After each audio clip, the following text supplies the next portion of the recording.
Saturday morning as a kid meant one thing: no school, cartoons awaiting. You sat on the floor, half awake, watching whatever came on next. We remember the Krofft Supershow as pure imagination, but memory lies. Some of these shows deserve to last forever. Others survived only because they aired at the right time. Best: Land of the Lost.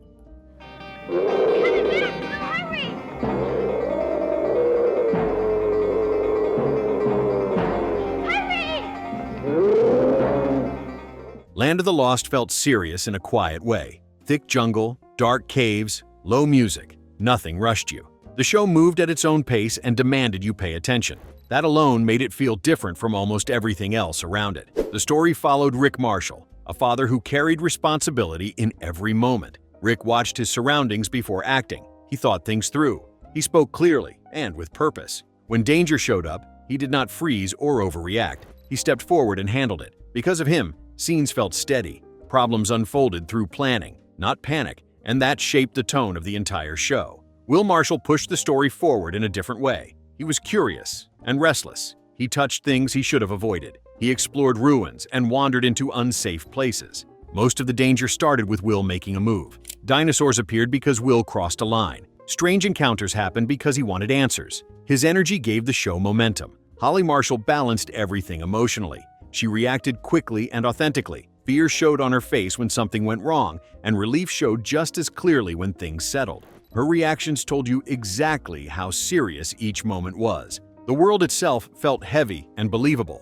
Dinosaurs moved like living creatures, not decorations. The Sleestaks became unforgettable without doing much at all. Their glowing eyes showed up in the distance. Their slow, organized movement created pressure. They guarded territory and followed clear patterns, which made the world feel structured and alive. The reason people remembered this show was how it controlled your attention. You sat quietly with your family, eyes fixed on the screen, because the world followed its own rules, and the Marshalls made smart choices. Even a Sleestak just standing still carried weight. The entire experience is something you remembered for years. Worst: Wonderbug. You're a real-life hero. Yeah, you'll always be a big star to us.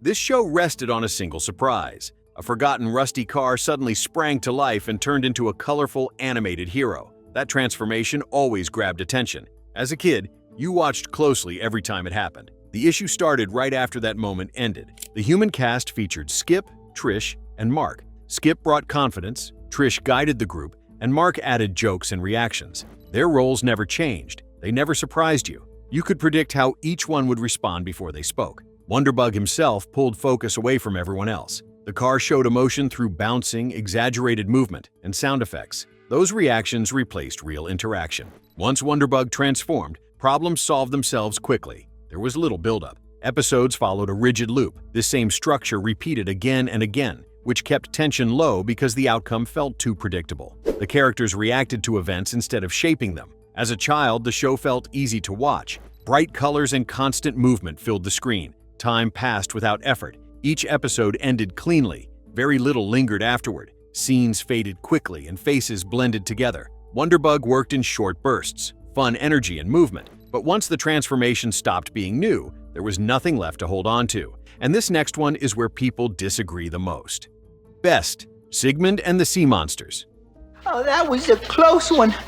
My nervous stomach can't take it. Well, I'm not waiting for Scott. I'm heading out for the cave right now. You need that diet stuff in a hurry. Oh, please, Johnny, be careful. From the very first scene, it felt like a calm pause in the middle of a busy day. The pace slowed down right away. The soft colors and underwater setting inviting you to settle in and keep watching. The show centered on Sigmund. He felt different from the rest of his family, and the show took its time showing that. Sigmund cared about others and showed kindness openly. When he felt scared, he showed it. When he felt excited, it came through clearly. Nothing about him felt hidden. That honesty made him easy to connect with. At home, Sigmund lived with Sweet Mama, Sweet Papa, and Sweet Sister. They followed sea monster traditions and expected Sigmund to do the same. Their rules shaped the tension. They wanted him to fit in. Sigmund wanted something else. He wanted friendship and understanding from humans. That quiet pull between family and curiosity drove many episodes. That human connection came through Johnny and Scott.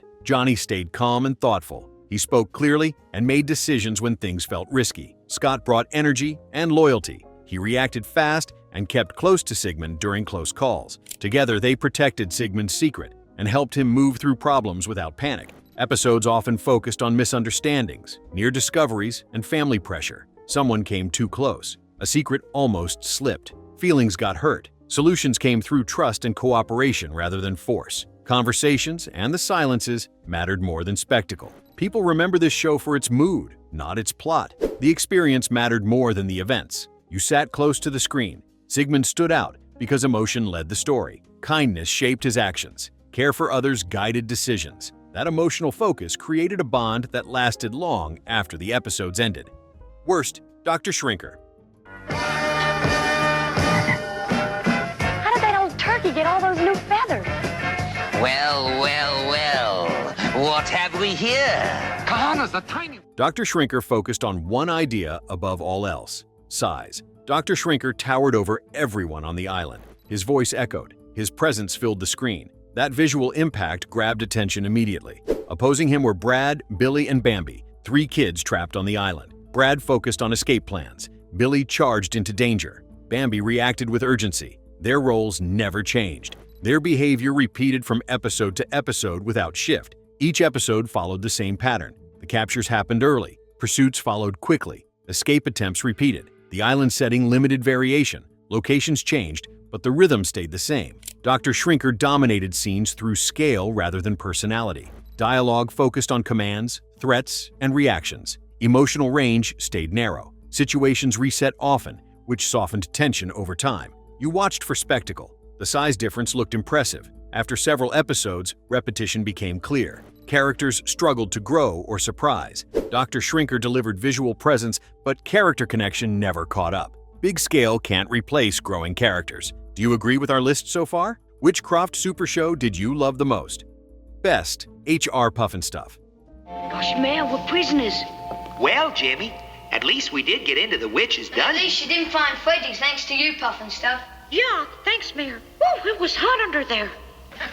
Sorry about that, Freddy. Come on, cheer up, fella. HR Pufnstuf felt real in a strange way. The moment it started, you could tell this show knew exactly what it wanted to be. Living Island did not feel like a set. It felt like a place already running before the camera arrived. Trees talked like neighbors. Benches argued. Every corner moved and reacted. Nothing felt empty. You entered that world through Jimmy. Jimmy acted like a normal kid dropped into something confusing. He looked around. He hesitated. He asked questions. When things got loud or dangerous, his face showed it. When things slowed down, he relaxed. You followed his reactions to understand how strange the island really was. Jimmy grounded everything. Watching over him stood HR Pufnstuf, the mayor of Living Island.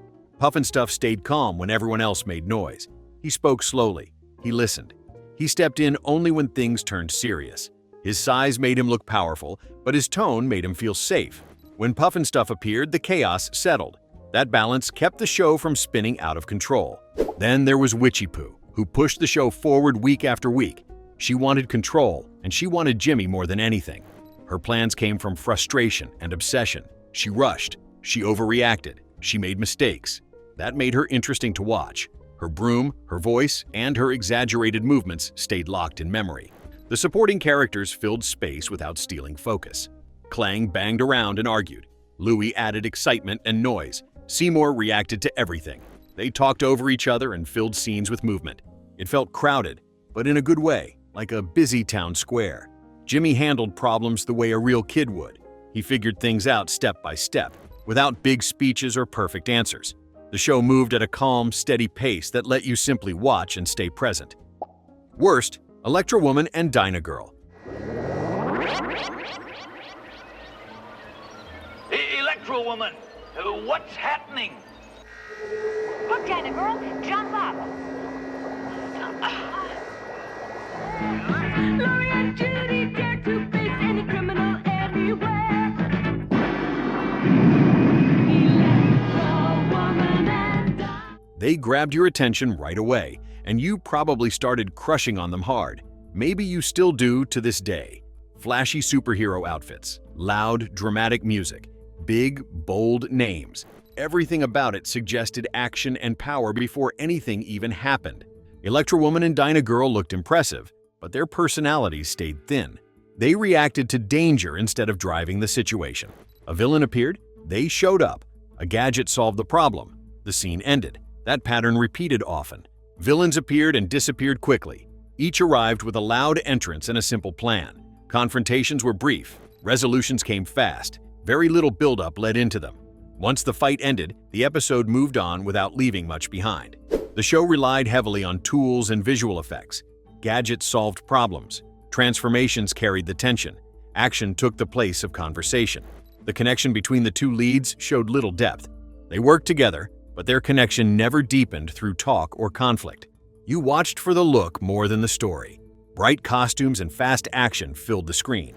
After a while, scenes blurred together and episodes left little behind. Style showed up early, but the story never caught up. Best, Lidsville. For home! Hang on, honeys! Yippee! The blasted hag is getting away! Curses, we bet. Lidsville felt strange without being loud about it. The idea alone made it stand out.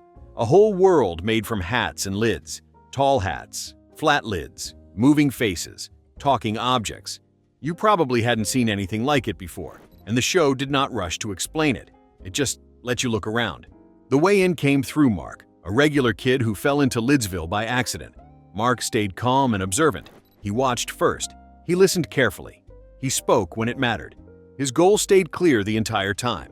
He wanted to get home. That simple goal gave every episode direction. Whenever something happened, you knew why Mark stayed involved. Running the town stood Mayor Hoo Hoo. He acted like a steady center in a very odd place. He talked things through. He looked for balance. He wanted order without force. When problems appeared, he tried to solve them by thinking, not shouting. His presence gave the show structure and kept things from sliding into chaos. Then there was Horrible Harry, who pushed everything off balance. Harry wanted control. He interrupted constantly. He talked loudly. He forced situations to move. His schemes created most of the conflict. What made Lidsville stay with you was how perfectly it fit a Saturday morning. You were already up. The day felt open. You sat there watching while the house slowly woke up. The town talked over itself, one voice at a time, and you listened without effort. Every lid had a personality, and nothing rushed you. You just watched Mark figure things out quietly. That calm, unhurried feeling made Lidsville feel special, like a place Saturday mornings belonged to. The Krofft Supershow wasn't perfect, but it was fearless. It tried things kids' TV doesn't even attempt anymore. Some of it aged beautifully. Some of it didn't survive the trip, and that's okay, because nostalgia isn't about perfection. It's about remembering how something made you feel when the rules were looser and imagination ran wild.